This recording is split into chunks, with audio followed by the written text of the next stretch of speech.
প্রচুর গরম, প্রচুর রোদ। ভাই, এই যে কোরবানি তাইতেছে, কোরবানি আপনার সৎ টাকা যেটা, হালাল টাকা যেটা, হালাল টাকা দিয়ে আপনার কোরবানি দেবেন, আপনার কোরবানি হইব। এর মাত্র যদি টেহা যদি 19-20 টেহা যদি হয়, তে মনে করেন আপনার কোরবানি হইব না। আল্লাহ তাআলা বলছে কোরবানি টাকা নিজের হালাল টাকা যেটা, এটাতে কোরবানি দেন।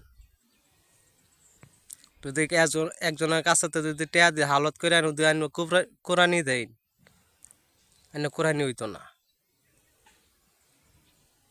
হালাল টেয়া লাগবো কোরবানি দিলে ভাই। এই জন্য কোরবানি সবাই দেয় আর পা না।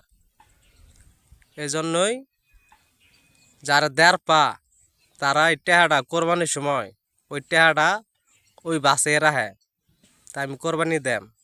আমরা তো বুঝি না টেয়া হইলে আমরা কোরবানি দেওয়া লাই, টেহাটা হারাম না হালাল যাই না, এরাও কোরবানি দেওয়ালা, ওই কোরবানি তো হইতো না ভাই। ভিডিওটা যদি ভালো লাগে তাহলে শেয়ার করে দেবেন, একটা কমেন্ট করে দেবেন ভাই। আসসালামু আলাইকুম।